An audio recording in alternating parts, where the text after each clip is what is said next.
Okay guys, mabuhay maligayang pagbabalik sa aking YouTube channel. It's 12:26 a.m. actually. So Friday na ngayon, pero ngayon ko lang ito in-upload pa. Natuwa lang ako, nakyutan ako sa mga post na ito sa Instagram, of course, with Team Yap, yung kay Nadine, and of course, yung kay James Riden sa BYS Fashion Week or BYS IG account. But anyway, nakita nyo naman sa thumbnail pa lang talagang magkasamang rumampa. Talagang hindi talaga sila napag-iwalay. No? Sila Nadine Lustre and James Reid. Career-wise, talagang malakas pa rin ang benta. Bentahe pa rin talaga pag silang dalawa. Yung especially, di ba now, alam naman natin na hindi na sila magjowa. Pero at least sa work man lang, makita sila na magkasama. Or actually, hindi naman magkasama, but in one event. Kasi si Nadine ang kanyang rumampa siya sabi nga ni Team Yap, back in Manila from Paris Fashion Week and straight to BYS Fashion Week. Nadine sizzles in Rafa Worldwide. Ayun. Tapos nakatagang BYS Cosmetics .p_ph. Si James naman, as you can see, ay sa Nina Amoncio. So, dun siya rumampa. Pero, look at Nadine, very sexy. Talagang rampadora. Ito sayang, wala pa akong makitang ibang James Reid video. Pero kita mo naman ang kanyang, kumbaga, sanay na talaga din silang maging modelo, no? So, ganyan talaga ang dating nila.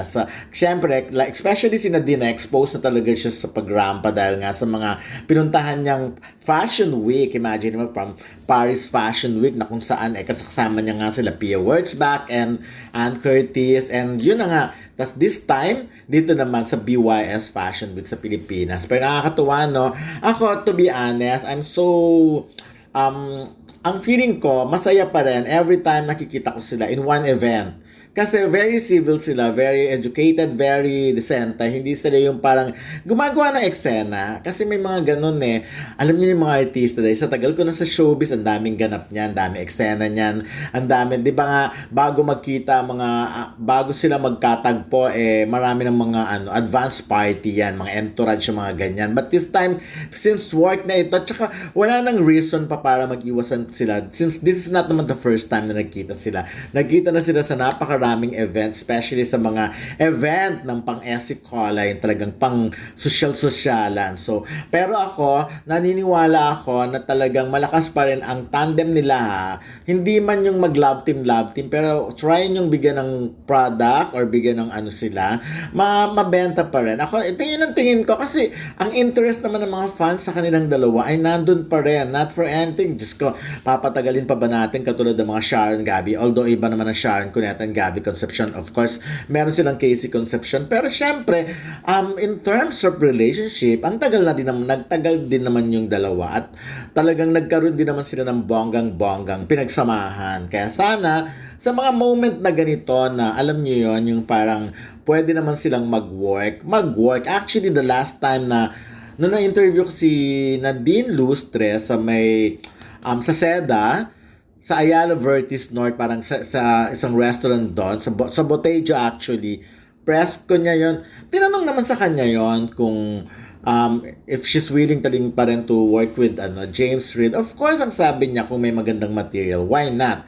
Pero syempre, for now, baka walang humahanap ng magandang materials. Tsaka syempre, magkaiba sila ng ng career ngayon. Si Nadine, she's into, of course, movies dahil nga, di ba, alam naman natin ang nangyari ng Metro Manila Film Festival, talagang box office, nag-best actress siya. So, ayun, talagang kailangan strike while the iron is hot. So, dire-diretso ang paggawa at marami nga siyang ginagawa pa, di ba? So, actually, I have a feeling na magkakaroon na naman siya ng film festival, ng Film Fest entry, di ba? So, yun, hihintay natin itong third week ng October yung announcement. Pero, ang dami-dami kasing sumasali na, ang dami-daming napakaganda mga pelikula na entry this time. So, ayan. So, with James Reid naman, ganyan nga yung iba yung career path niya na ngayon. Hindi na siya into acting, more on music na siya. And of course, siya mga ganyan, not naman modeling, kundi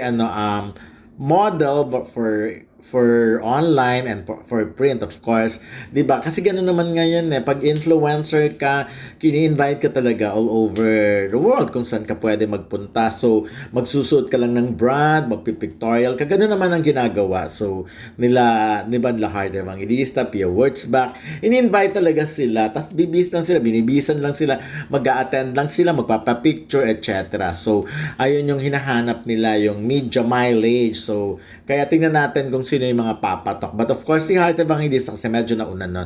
Pero dito sa Pilipinas yan, may mga fashion week. Basta, di ba, kabog kung kabog. Nice choice na si Nadine ang kinukuha sa mga ganitong modeling. Kasi si Nadine ay talagang, di ba, queen, aesthetics queen nga siya, yung queen of aesthetics, kasi yung mga simpleng picture, simpleng look, nagagawa niya ng paraan. So, same with James Reid naman. Si James Reid, kahit na anong pampipintas yung ginagawa ng iba, kaya nung nag-long hair siya, nung nag-short hair siya, nagpa-color siya ng hair, tapos yung mga outfit na sinusuot niya, pero talagang carry niya eh. Aaminin natin, mapapansin at mapapansin nyo talaga si James. Hindi siya pwedeng isnabin. Okay. So, but this time, ayun nga, sana matuwa na lang yung mga iba. Huwag na mag-away-away patungkol sa ganyan-ganyan, yung tungkol sa relationship. Ngayon, sa panahon ngayon, uso na ang magkaiba, ang magkarelasyon talaga. So, pero pwede pa rin magsama. Take it from